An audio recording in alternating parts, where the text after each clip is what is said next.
to our channel. Here we're going to talk about true crime, and we're going to complement with the psychological profiling. So we're trying to do direct response to other type of videos made from amazing journalism. This case is Stephanie Soo. If you don't know her, we're going to link in the video and in the bio. But let's get to it. This time it's about an amazing case about how a father gets so mixed up in his head that he actually makes disappear his own children, and maybe even suicide because of love. This case, she doesn't give the full explanation, so we are going to also give a psychological theory of why is it that a mind is capable of doing this and what might have happened. Yeah, my ears are popping. Really? Mm-hmm. So they're on the Michigan-Ohio border. There's this tiny little town called Morenci. Now, when I say tiny little town, apparently it takes only a couple of minutes to drive through the entire place. Literally, just a one shot. Maybe there's one traffic light that's barely ever a red. That's how small this town is. And because it's one of those small towns, you guessed it, they're gonna say the same stuff that they say about all the other small towns where murder takes place. There's no crime. It's a safe neighborhood. People kept their doors open. Everybody knew each other. We would never have expected such a thing. And truly, I don't blame them because, I saw pictures of this place and it looks really quaint. Like, it looks like a very family-friendly place, right? So there was a family living there. We had Tanya and John Skelton, who were parents to 3 boys. Now, the names were Andrew, who is 9 years old. Then we had Alex, who was, I believe, 7 years old. And then Tanner coming in at 5 years old. And this looked like just any typical, very cute little happy family. The brothers, they were all best friends. They did everything together. They hung out together nonstop. And originally, the parents were really happy in their family life. They were really happy in their relationship. But it wasn't until later that the family started fighting a little bit. The parents did, mainly. So Tanya and John, they start getting into little arguments here and there. They're living in Michigan when John says, hey, I've got a high school reunion that I'm going to go to all the way in Florida, which is my home state. So do you want to come? And she's like, I got to stay with the kids, right? So he goes by himself. And when he gets back to Michigan, all he can talk about is how much he wants to move the whole family down to Florida. He had talked to his high school best friends. There's so many different opportunities down in Florida. There's so many better ways of life. The beach is nearby. Come on, let's move to Florida. Now, here's the thing, okay? Tanya did have a criminal history at the time, so she didn't know. She didn't know if she could just move. She's like, I gotta talk to my probation officer. I gotta make sure I can legally take the kids there. I have some research that I gotta do. And we have to think about jobs. We're parents. We can't just spur of the moment move somewhere. We got to think about the kids. How will they feel? What about their schooling? Now, as she's thinking of all of these things, about a week later, she gets a call from the school. Hey, Tanya, just to let you know, John already picked up the kids today. What are you talking about? Why would John pick up the kids? I was supposed to pick up the kids today. Oh, he said that you guys, he had unrolled the kids out of school. He said that you guys won't be coming back. Just wanted to say, thanks for everything. We loved having you as a parent here. And she's like, what are you saying? Well, he said that you guys are moving to Florida. You guys are on the drive now. So she finds out from a faculty member that John had taken the kids out of school, unrolled them from school, unenrolled them, and then was driving to Florida. So she starts freaking out. He didn't even tell her. He didn't even go with her. Just him and the kids. So she calls the police on him. She gets divorce attorneys involved. And the main reason that they got a divorce, even though it seemed like they were kind of trying to get back together, the main reason that they got a divorce at the time was because she wanted sole custody of the kids. So, we've got a really strange moment where everything changes for this couple, for this family. Why is it so? This is the first question that she doesn't answer in the video, and I'm trying to complement in here. Usually, when people are not happy in their lives, are not satisfied with their lives, they tend to get bored. If they have a pretty house, pretty family, pretty neighbors, we have no problems. So the person instantly wants problems or wants a city that has more movement so that he can actually feel alive. This is the first mistake. He should have never been that type of sad, that high of sad. Well, the thing is that if you are making this type of comments, if you are wanted to go to Florida just because you went once, it's because you're really unhappy in your life, right? So that's the first error. You have to be complete with yourself. Now, in this case, the mother does everything perfect, and she doesn't, I cut this part of the video, and afterwards, she was like, all right, I'm gonna get a divorce because what the hell is going on? You have just changed recently, and I can't just trust you right now. But you have been an amazing father for all these years. So if you want to be father, you can still be around and be a father, but not in the same house. You're not going to be my husband now. So he agrees. He says, I'm going to live nearby. We're going to be all the time together. And she makes an amazing effort to give him time, to give him everything that he needs to be a good dad. But now we start to see, why is this unhappy man staying here if he said he wanted to go to Florida, if he said he wanted to another thing? So this is already a huge mistake. But he's living nearby, he wants to be a father, and what she does is that she sometimes can talk with him, and she gives the children for a day, for 2 days, but they're always talking, and she is with full custody. All right? Full on turkey. Afterwards, they're seen in the backyard by a lot of neighbors just hanging out, like most kids do, right? Mm-hmm. Now that's the last time they were seen. The next morning, now this is, Black Friday, the day after Thanksgiving, Tanya's freaking out because she's trying to call John. And John's not picking up the phone. And she's like, okay, that's a little bit weird because I have plans to take the kids to a football game. So finally he picks up and she's like, hey, can I come pick up the kids early? I know we were supposed to meet at 3 p.m., but what if I come like a couple hours early? He says, well, I'm not with the kids. What do you mean you're not with the kids? How are you not with the kids? Then who's watching the kids? The kids can't watch the kids. Where are the kids? Uh-huh. And he says, well, I'm at the hospital right now. Why are you at the hospital? Oh, I fell off a ladder. What? How did you fall off a ladder? What were you doing? Well, I was doing some housework and I had fallen off the ladder. So I've got a family friend who's watching the kids. Don't worry, the kids are safe and I'll call you later. And he just hangs up on her. So she starts freaking out. She doesn't know what to do. She calls up her divorce attorney and she's like, is this the same thing happening again? Mm-hmm. And the attorney tells her there's nothing legally you can do until the arranged time passes. So if you had agreed upon 3 p.m., you can't start freaking out yet because it's not 3 p.m. Mm-hmm. So she says, okay, I'll wait. An hour passes, and another, and finally 3 p.m. rolls around, and the kids are still not with John, and now John is barely picking up the phone. So she storms on over to John's place with the police, and she realizes that the front door, you can't even open it with a key because there is this giant wooden board that's blocking it. So the stairway, let's say the stairway is here, so the wooden board is like jammed up between the stairs. Does that make sense? The wall of the stair and then the front door. So it's like you can't push it in. It's not just standing there. So they blocked it? Someone had blocked it from the inside. So the police decide, well, let's kick down the door. So they do. And the whole inside of the house was a wreck. There were computers thrown about. There was cables that were cut. Like the cables weren't even just messy. They were cut. What? The whole place had been ransacked. Mirrors in bathrooms were just broken and smashed.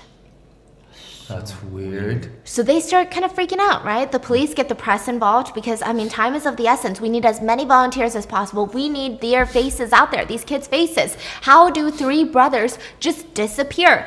So Tanya. So, from one day to another, everything changes. Exactly the same as the other time where he just took the kids out of school and was driving to Florida. So she's on her right mind saying like, what the hell is going on? Is this going again? Why? I just lent him the kids for Thanksgiving. They should be back. What happened? Well, now we can see him like being in the hospital saying that he's injured and that the kids are somewhere, but he doesn't tell the truth. He's like stalling. He's like, everything is really ambiguous. And I want you to feel this. During the whole video, you're gonna feel really ambiguous. You're gonna feel like, what is going on? And this is why I do it in purpose, because the person is trying to do this also to his wife, also to the other people. This case went to court and talked with the judge and talked with the jury and everybody, and he makes the same type of manipulation about distraction. If you distract, you can conquer. She's getting fed up with this shit. She's like, I'm gonna go to the hospital and figure this out on my own. She gets there, and the nurse tells her, listen, I don't think I should be telling you this, but he didn't fall off a ladder. It was a suicide attempt. Oh, what? And she says, what? She said her heart stopped. What do you mean a suicide attempt? Yeah, so he had tried to hang himself, and the rope broke, so he fell and he sprained his ankle, like he broke his ankle. But why would he try to do that? No, she's like, excuse me, what did you just say? She goes and she tells the police, and the police were the only ones that were in the house, right? And they say, yeah, we knew. What do you mean? Well, we had seen the rope.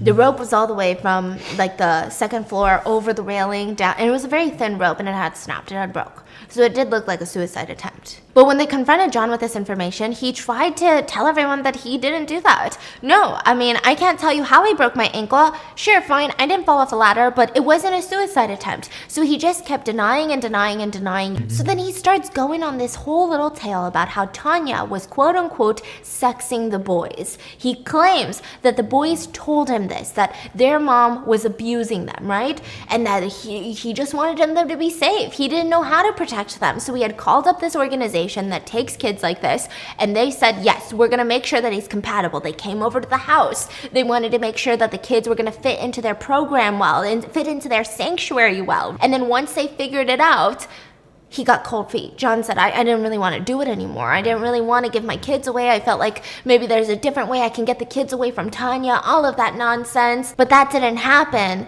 because the underground sanctuary just took matters into their own hands. They broke into our place and they kidnapped the kids.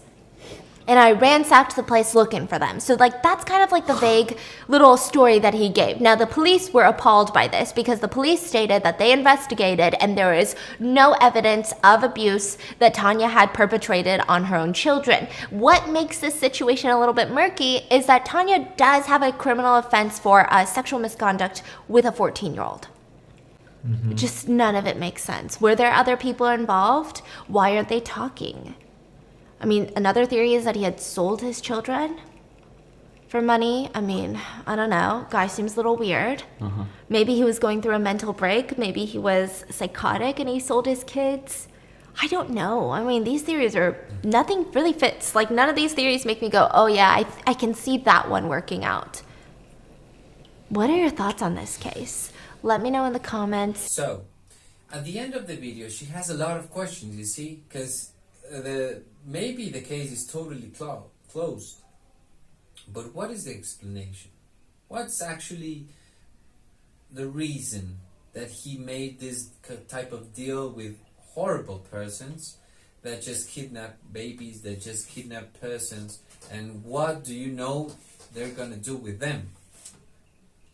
But the thing is that if you actually imagine a person that's really unhappy, a person that's really sad, that's really bored in his life, in his small community, and he has a wife that has a history of maybe crossing a line sexually with young boys.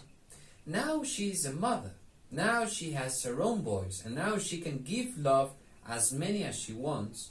Maybe in fact a bit of sexing, as she says, or maybe in fact giving overprotection or giving too much love. And what does this make? That the only time that he can be like with his partner or explore his sexuality or be happy in a moment, he can't, because he has 3 boys that her mother is constantly giving love to. So what I want you to imagine, my theory, is that he developed a type of jealousy towards his own children, feeling that the only thing that he wanted, the only thing that maybe make him a bit happy was his wife, and that is why even after the divorce, he's being in there, he's been in her life, he's been a person, not only a father, but he's kind of being a husband, but because he's constantly in the neighborhood, constantly in her life. But he develops a jealousy that now, this is psychologically, scientifically proven. Fathers and mothers can develop this against the other sex and the other person in the pairing. But it's really strange that you can actually give them away or kill them. And this is why we can actually say that in this case it's true, because he didn't want to at the end of the day. He kind of wanted to get back, but it was too late for it. So instead of it, he doesn't deal with it, he can't deal with it, and he wants to take his own life out of regret. Or maybe the plan from the start was him being also dead and his children being also dead, because he was so sad and so bored of life that he said, the only thing that makes me happy is making the other ones feel the same I feel. I feel terrible, I feel bored, and I feel bad, so I'm gonna make my wife feel bad and horrible also by taking out the children and taking me also. Now, I don't think this was the actual plan, but I think that he wanted some way to remove this, and he can actually have again his happy life. But he won't have his happy life, because that life went long ago when he decided to have a life that he didn't want to have. So right now I actually urge you, people that are watching the video, please, if you're not happy with your life, if you're bored, that is because you have more potential. So just get something that you can give all your 100% of yourself, and I swear you will be more happy in another type of situations of your life. For example, with your partner. With your partner, you don't have to look for excitement. You have to look for peace. In work, in your vocation, you can actually look for excitement, look for adrenaline, look for something to fight for. But in the partner, in the family, don't fight nobody. Try to be in peace, because that type of environment is to have harmony. Alright? Well, that's been the whole video for today. I hope you enjoyed. If you want to leave comments, if you want to leave suggestions, put it in the comments. And if you want to subscribe, you don't know how much good you're doing to us. It's really easy, but to us it makes the whole world change. So see you in the next one.